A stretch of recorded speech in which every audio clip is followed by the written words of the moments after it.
परिचय। अनुज, आओ तुम्हारे लिए कुछ कमीजें खरीदने चलते हैं। तुम्हारे कई कपड़े छोटे हो चुके हैं। हाँ माँ, मैं भी आपसे वही कहने वाला था। चलो मॉल में स्थित दुकान पर चलते हैं। उस शाम माँ और अनुज दुकान पर जाते हैं। अनुज ने 2549 रुपए की 2 कमीजें खरीदी। उसकी माँ ने कुछ किराने की वस्तुएं खरीदी और दुकानदार ने उन्हें 2350 रुपए का बिल दिया। घर पर उन्होंने दोनों बिलों की राशियों की तुलना की। उसने कहा कि उसकी शर्ट की कीमत सभी किराने की वस्तुओं से अधिक है। बच्चों, वो ये बताने में कैसे सक्षम हुआ? जी हाँ, ऐसा इसलिए हुआ क्योंकि उसने बड़ी संख्याओं के बारे में सीख रखा था। आइए हम भी संख्याओं के बारे में और अधिक जानें। उद्देश्य। इस पाठ के अंत में आप निम्न करने में सक्षम हो जाएंगे।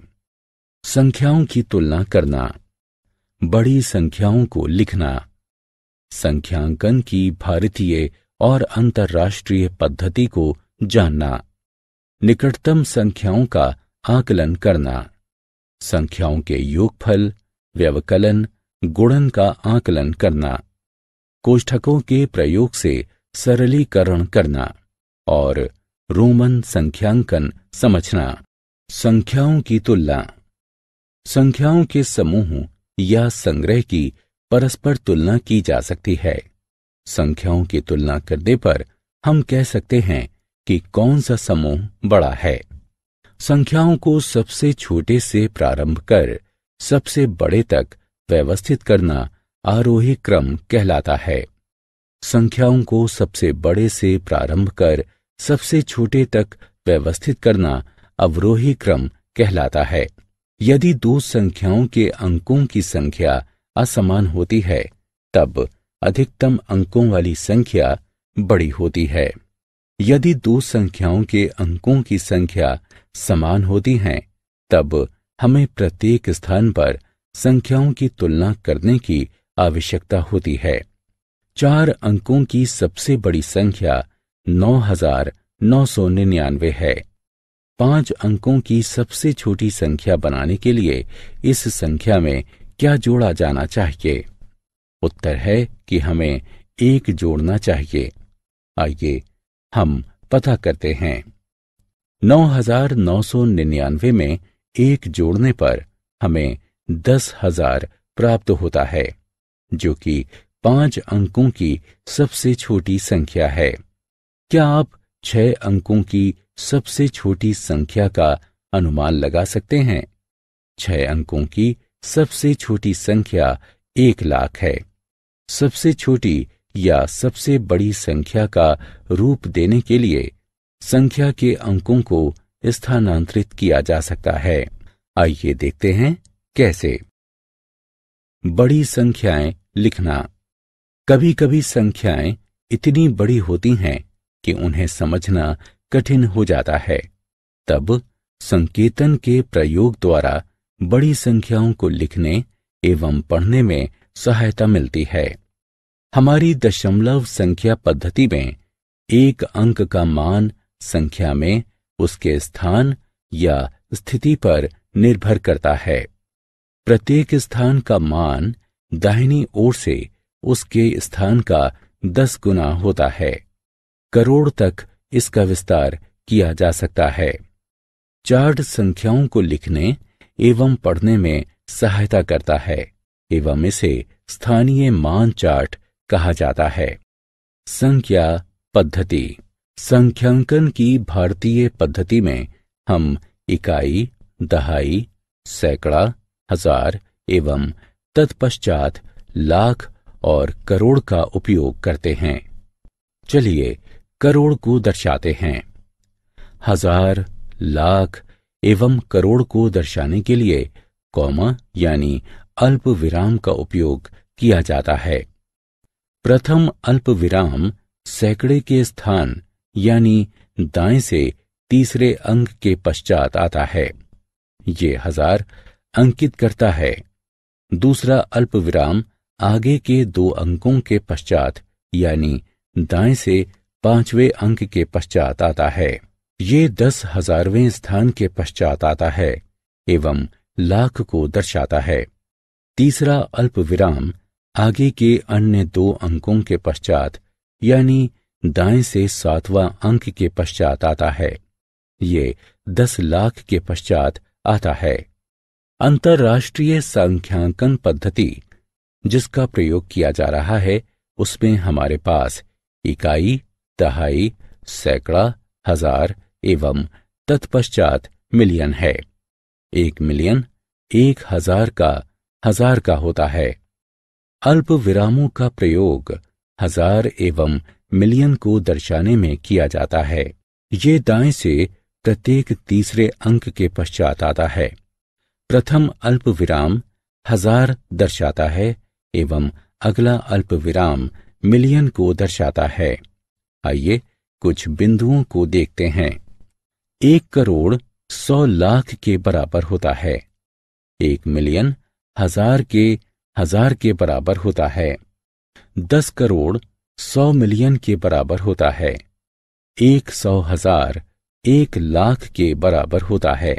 निकटतम संख्याओं तक आकलन।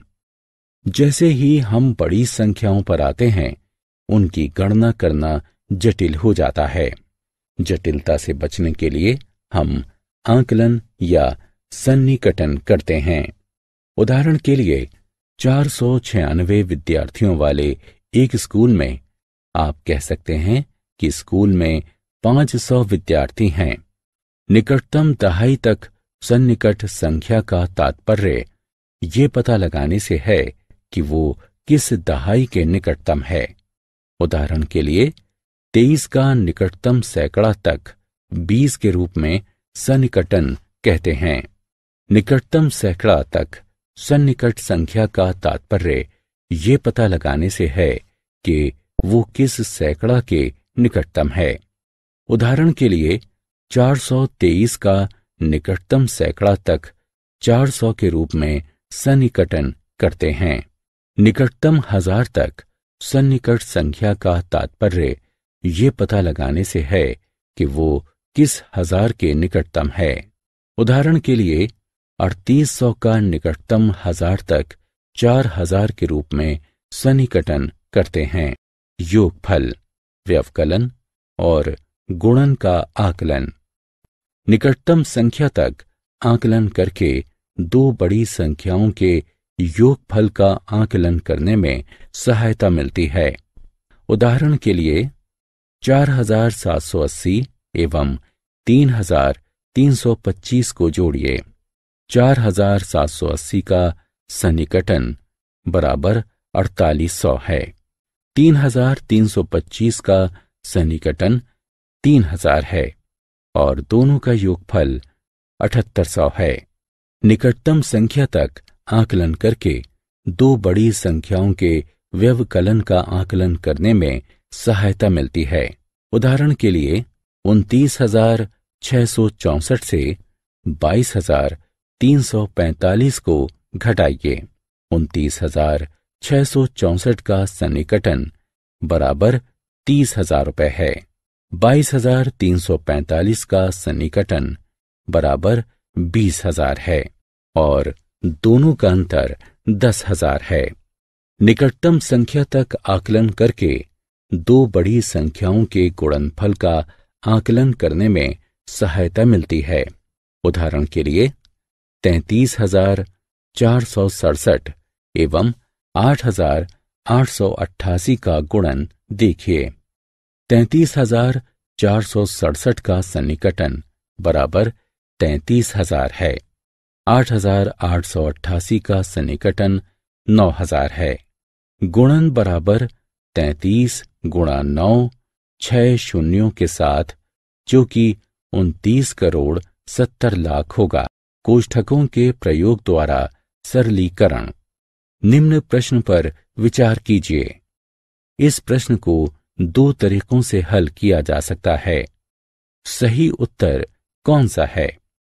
कोष्ठकों का प्रयोग हमें समस्याओं में उलझनों से बचाता है।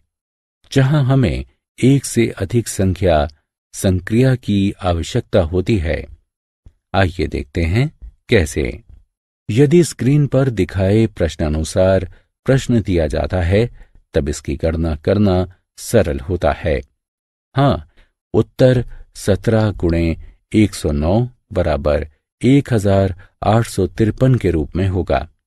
चलिए आइए इसे सरल करते हैं। इसे इस तरह से हल किया जा सकता है। 8 गुणा कोष्ठक में 100 जमा 8 जो कि कोष्ठक में 8 गुणा 100 जमा कोष्ठक में 8 गुणा 8 के बराबर होगा। आगे इसे हल करने पर हमें 864 प्राप्त होगा। रोमन सांख्यांक। अभी तक हम सांख्यांक की हिंदू अरबी पद्धति का उपयोग करते रहे हैं। सांख्यांक को लिखने की एक और अन्य पद्धति रोमन पद्धति है।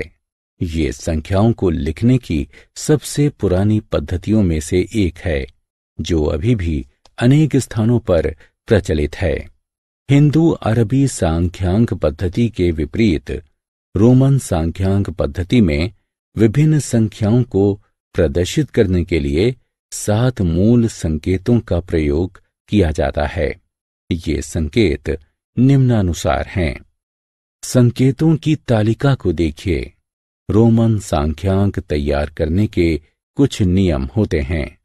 वे नियम हैं: यदि किसी संकेत की पुनरावृत्ति होती है तो उसके मान को जोड़ दिया जाता है।